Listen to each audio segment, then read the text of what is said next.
Hola queridos oyentes, bienvenidos a este nuevo programa de Firmes en la Verdad.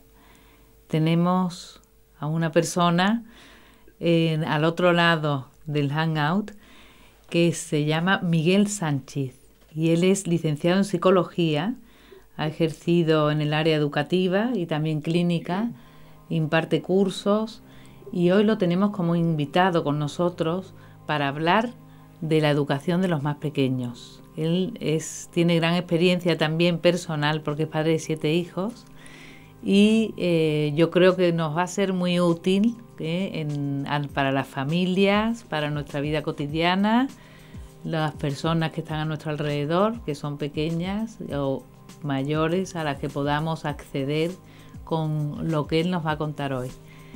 ¿Qué tal, Miguel? Bienvenido. Muchas gracias. Muy contentos de tenerte aquí para abordar el tema de la educación de los más pequeños. Te doy libertad para que nos vayas guiando sobre la importancia que tiene esta educación de los más pequeños. ¿O es algo tan fácil que no hemos dado importancia y que realmente, en cambio, es bastante trascendente, ¿no?, en la persona? Sí, yo creo que en ese sentido hoy sabemos muchísimo sobre la importancia de los primeros años. Sabemos que es verdad que cada cual viene con un temperamento distinto, con una genética, con unas características, con una capacidad de reacción, pero el carácter se va conformando, se va construyendo a través de la experiencia y a través del contacto, de la relación con todas las personas que nos encontramos en nuestro desarrollo, en nuestra vida, ¿no? Sabemos también que luego hay un momento fundamental, que es la adolescencia, en donde ya aparece nuestra voluntad. Decidimos que queremos ser esto o lo otro. Luego ya lo conseguimos o no. Ahí ya se conforma la personalidad. Pero esta conformación del carácter es algo que descansa mucho sobre la educación. Descansa mucho sobre qué tipo de experiencias, qué naturaleza, qué riqueza, qué oportunidad, qué salud adecuada tengan esas experiencias para el niño. Y en este sentido la educación a mí me parece clave. De todas formas, yo tampoco podría hablar de otra manera, porque me he dedicado mucho precisamente a eso. Claro. Todos los días yo trabajo con familias, con padres, con madres que se encuentran con dificultades, que me transmiten el problema de educar. Es muy, muy difícil. Y te das cuenta cómo a veces, simplemente con un poco de criterio, con un poco de sentido común, esa educación que es tan compleja o tan difícil se convierte en algo que es más posible de llevar. Por lo tanto, yo creo que sí que es muy importante la educación. Y para eso, como son de los más pequeños, los primeros años marcan bastante. También existe la realidad de que hay familias con más fáciles vidas, ¿no?, con pues simplemente lo económico, simplemente el nivel de educación que tengan, y otros más difíciles.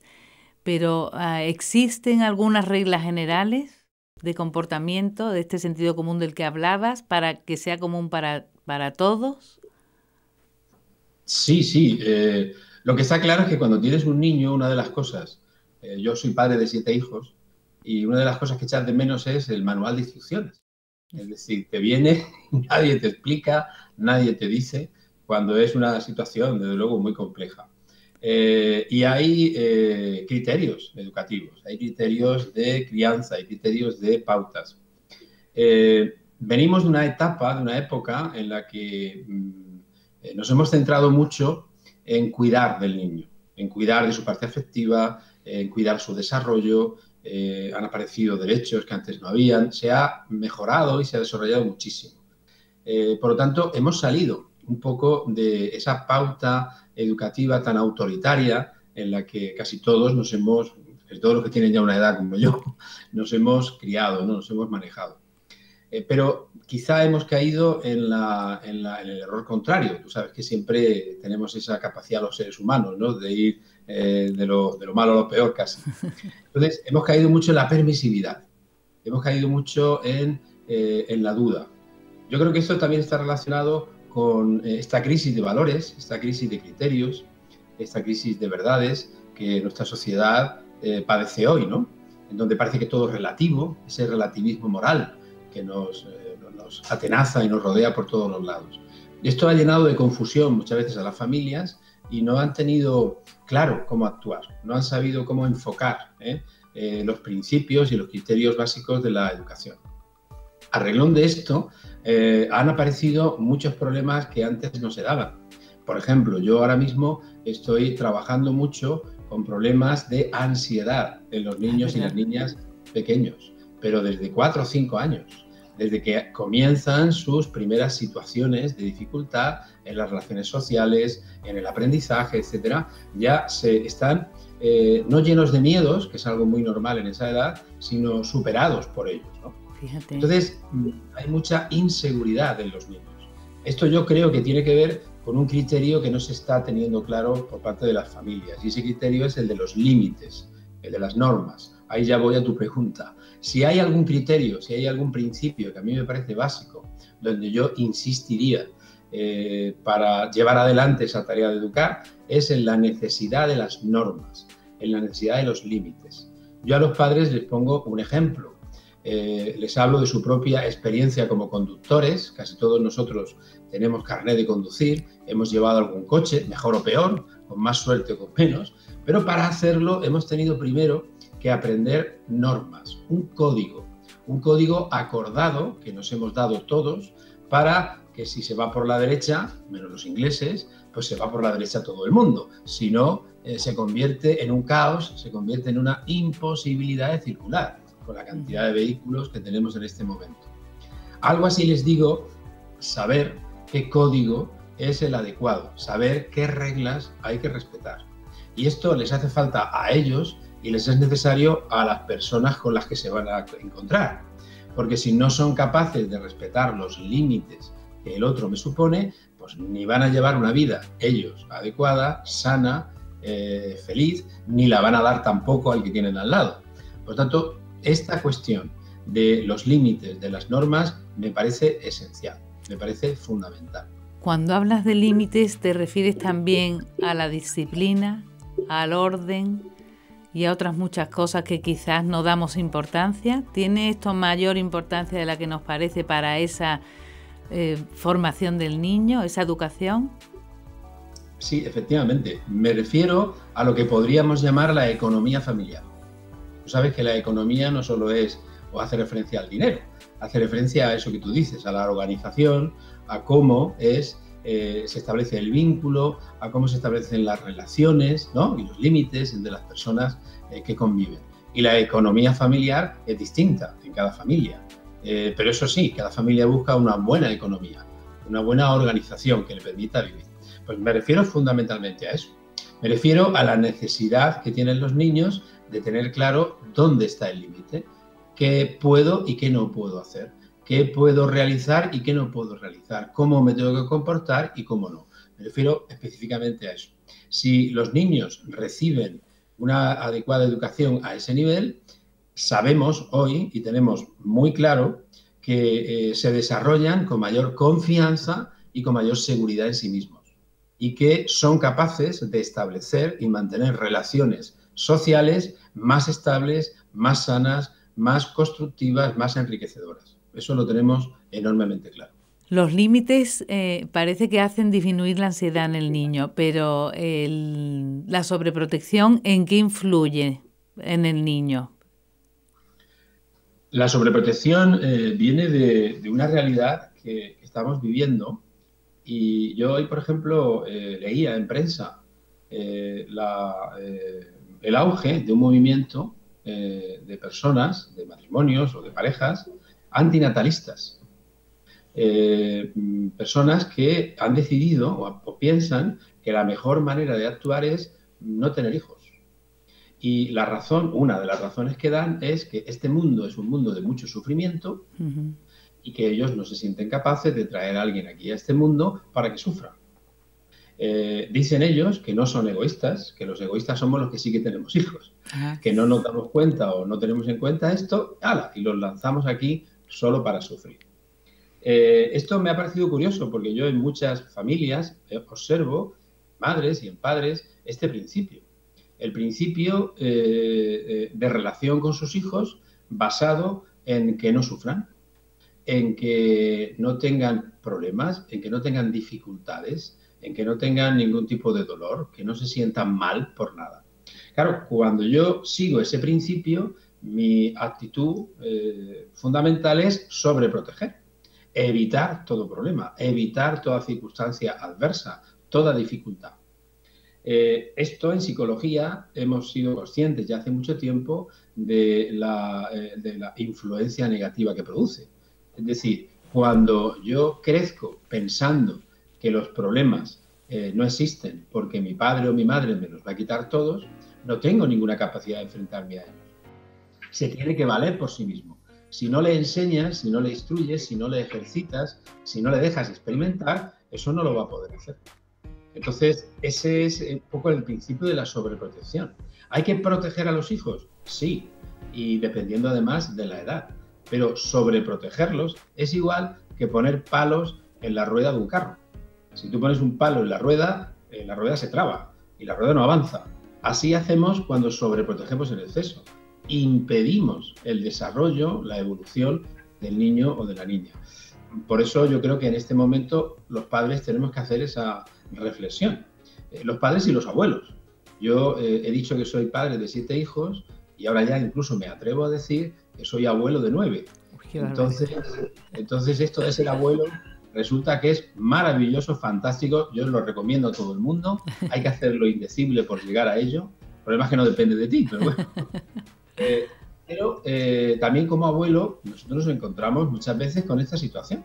Hemos ya educado, hemos ya tenido nuestras batallitas con los chicos y tal, y con las chicas, y ahora pues ya nos queremos dedicar a mimar, a consentir. Está bien, pero respetando siempre la autoridad, respetando siempre la responsabilidad educativa de los padres, no interfiriendo, no metiéndose en medio. Porque yo me encuentro muchas veces con familias en donde el pobre niño cuando llega, o la niña cuando llega a infantil o a primaria, a las primeras clases, ¿no? En el colegio, pues se sorprende muchísimo, porque hay una sola profesora o profesor, a lo mejor para 25 o para 30 niños o niñas. Y resulta que en su casa tiene a su abuelo, a su abuela, a su padre, a su madre, a su otra abuela, a su otro abuelo, todos pendientes, todos encima, todos queriendo cumplir todos sus deseos, agasajarlo por todos los lados. Y no está nada acostumbrado a compartir, nada acostumbrado a esa nueva dinámica. Por tanto, yo creo que esto de la sobreprotección tenemos que, repito, reflexionar todos y tener en cuenta que claro que hay que quererles y que nuestro cariño y nuestro afecto les hace permanecer verdaderamente en su autoconcepto, su autoestima, pero que no nos podemos pasar, porque entonces les hacemos blandos, les hacemos débiles, les hacemos incapaces de ser felices porque son incapaces de alcanzar metas y de alcanzar objetivos. Y cuando imparten los cursos, ¿qué consejos das a los padres? Como si dijéramos reglas de oro, así básico, para no llegar a esta sobreprotección, que un poco eso has hablado, para poner límites, pero hay otras cosas que se nos están quedando en el tintero, otros problemas que existan ahora y que no lo hayamos tocado. Sí, hay un temor de los padres, aparte de esto que comentábamos de no querer que sufran, hay un temor de los padres a perder el afecto de los hijos. Esto lo decía muy bien un compañero mío, que decía que nosotros hemos tenido una motivación, yo por lo menos, ¿no? Y era buscar alcanzar el reconocimiento, el cariño, el afecto de nuestros padres, agradar a nuestros padres, ¿no? Esto era algo que te encantaba cuando recibías una valoración, etc. Ahora parece que es al contrario. Son los padres los que van detrás de los hijos para ser reconocidos. Son los padres los que buscan desesperadamente a veces que sus hijos les quieran. ¿Y qué causas han ocasionado este nuevo fenómeno? Esto que te decía, el hecho de que le hemos dado mucha importancia sobre todo a ese estado emocional plácido, feliz del niño. Y que también en ese sentido hemos valorado muchísimo sobre todo lo afectivo, sobre todo lo relacional. sin entrar en la conducta, en el comportamiento, sin entrar en todo lo que significa y es la base de que luego esa relación sea adecuada. Entonces hay muchos padres débiles emocionalmente, muchos padres que tienen miedo, son padres miedosos a perder ese afecto. Aquí además tenemos otra dinámica que está siendo muy complicada, muy difícil, que es toda la plaga de separaciones. Es decir, hay una enorme dificultad y conflictividad relacional en las parejas, ¿no? Y en los matrimonios. Y entonces esto lleva muchas veces a combatir entre el padre y la madre utilizando como arma al hijo. Entonces, si los padres se separan, imagínate, el niño se encuentra en una posición muy poderosa porque según quien le dé más, decide irse para un lado o irse para otro, decide valorar a uno o valorar a otro. Y esto es terrible. Y los padres entran mucho en esa situación. Entonces, todo esto está llevando a que pongamos como primera premisa, repito, no que mi hijo sea capaz de tener una vida sana, feliz, madura, adulta, sino que mi hijo me quiera. Eso es lo que más me importa, que mi hijo no sufra, que mi hijo esté tranquilo, que mi hijo se encuentre bien ahora. Y no vemos, tenemos la miopía de no ver esa consecuencia que viene después. Claro, lo que pasa es que ese problema añadido del que estás hablando es muy duro y muy fuerte. Claro, ahí el niño ejerce de pequeño tirano, ¿no? Y están lo que en una familia normal, la autoridad de los padres, que con amor, viviendo en la familia, pero es lo que tú decías, que lo que intentas es agradar, que esté en esa satisfacción que das a tus padres y ese orgullo que tú tienes de ti mismo por agradar al otro. Es una generosidad la que se vive, un amor, se respira un ambiente totalmente distinto al que ya ocasiona una familia rota. Entonces, para los matrimonios actuales, qué difícil, ¿no? Es más difícil educar a un niño, ¿no? Para todas esas dificultades que le surgen. Efectivamente, se ha creado una gran desorientación. Eso es lo que yo percibo y recibo cada día en la consulta a diario, en la consulta de intervención, la consulta de orientación. Padres que a veces solo vienen a que tú les digas que lo está haciendo bien. Claro. Ya lo está haciendo bien, pero no lo tiene claro. Tiene miedo a meter la pata, miedo a equivocarse. Yo ahí, perdóname, pero les hablo de la gracia de Estado. Yo creo que nadie tiene ningún tipo de acreditación previa para ser un buen padre. Por muchos cursos, yo mismo, ¿no? Estudié psicología antes de ser padre, pero luego en las charlas yo a veces empiezo así. Antes tenía 7 teorías y ningún hijo, y ahora tengo 7 hijos y ninguna teoría. No te sirve esto. ¿Qué te da la posibilidad de hacerlo lo menos mal posible? Pues precisamente el llevarlo a cabo, ¿no? Y les hablo de esa gracia de Estado porque es verdad que tú tienes una relación especial con cada hijo. Yo que tengo 7 te puedo decir que cada uno es diferente y que tienes la capacidad de decidir en el amor que le tienes de forma adecuada. Los padres no se fían de esto. Tienen mucho temor a hacerlo mal y con la relatividad que hay a su alrededor, con el cambio de valores, con el cambio y el removido de todas las cosas, todavía más. Se sienten desinformados, se sienten desorientados, se sienten verdaderamente a veces sin saber cómo actuar. Y esto, claro, a veces produce inacción. Si yo no sé qué hacer, mejor no hago nada. Y la inacción en educación es igual a fracaso. Si no hago nada, entonces el niño no es educado, no le estoy ayudando, no le estoy permitiendo mejor. Entonces, claro, no quiero yo que los que nos están viendo digan, bueno, esto desde luego es algo imposible, ¿no? Porque es que son tantos peligros, tantos problemas, tantas dificultades que casi llegan a la conclusión de lo que tú hoy comentabas. Mejor no tener a nadie, porque es que nada más que te acarrea sufrimiento. Entonces me gustaría que abundáramos en las cosas positivas. Sí. Tiene que ver con lo que estábamos comentando, con esa gracia de Estado que yo intento que sean capaces de asumir los padres, que se den cuenta de sus capacidades y sus potencialidades como padres.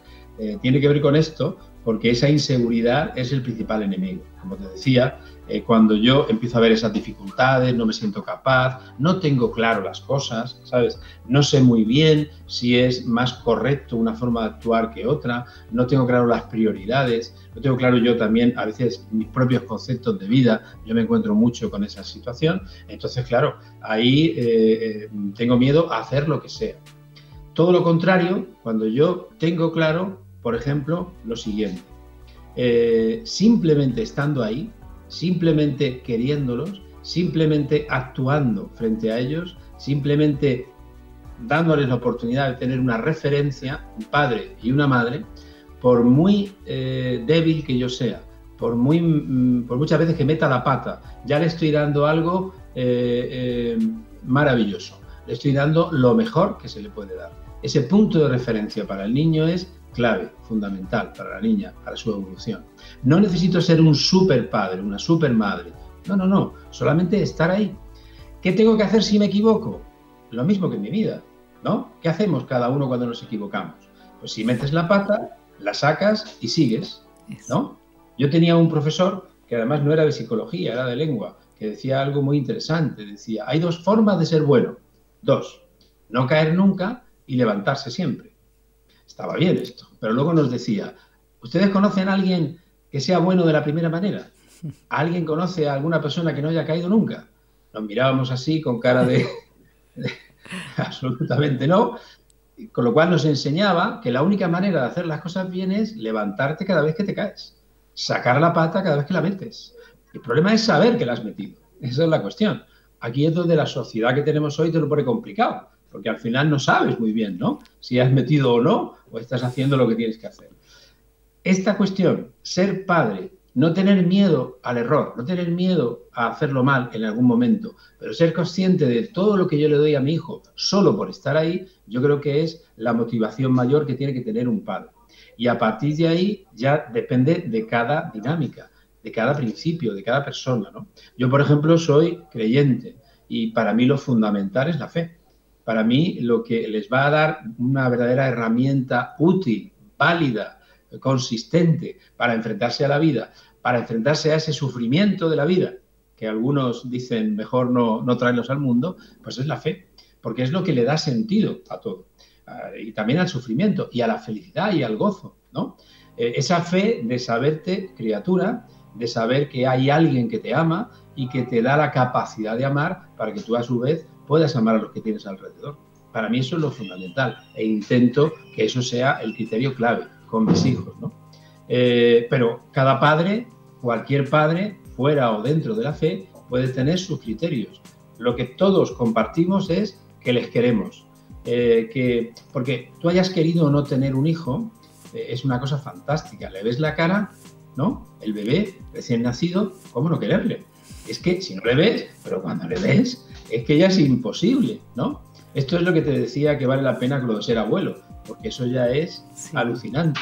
Ves cada nieto y te quedas maravillado de que es posible que la vida siga surgiendo así. El milagro. Entonces, esa es la cuestión fundamental, que no nos dejemos apabullar por esa desorientación, que no nos dejemos tampoco a veces desorientar por algunos compañeros míos también, psicólogos, orientadores, que a veces me lanzan unas ideas que al final, ¿sabes?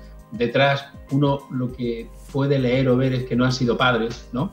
Y entonces te cuentan unas cosas que no van a ningún lado y que nos dejemos llevar un poco por ese cariño y amor que tenemos y por nuestra propia intuición como padres o como madres. Yo creo que eso es muy motivador.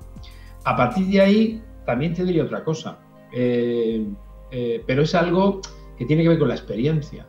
Cuando tú estás educando a un niño pequeño, pasas por una etapa complicada, una etapa en la cual cuando ya se está acercando la preadolescencia, etcétera, como que si hubiera fracasado, como si que no hubiera valido nada de lo que tú has planteado, como si hubieras perdido el tiempo con este hijo o con esta hija. Cuidado, tranquilo, serenidad. No, déjale un par de años, déjale un tiempo y de pronto aparece como cuando una flor se abre, perdóname la cursilada, pero cuando algo se descubre frente a ti, que todo aquello que tú habías trabajado sí que está, sí que sigue ahí. Había que dejar que se manifestara. Y eso es muy, muy reconfortante. Como yo ya tengo hijos mayores, lo puedo decir así. Es decir, tantas veces el deseo tuyo es tirar la toalla. No la tires. Sigue confiando en él o en ella, que además no puedes hacer otra cosa porque eres su padre o su madre. Y suelen al final darte una alegría enorme, sobre todo porque has seguido en esa confianza que les ha dado consistencia para ser capaz de enfrentarse a las dificultades y vencerlas. Y todos en positivo. Merece la pena, y todos como padres, con la gracia de padre y con esos detalles sencillos, con naturalidad, pero se le puede dar mucho a los hijos. Es muy importante, aunque tengamos estas estructuras familiares, y con la gracia de padres. Y desde luego que la fe ayuda, es indudable. Pues hasta el próximo programa. Muchas gracias.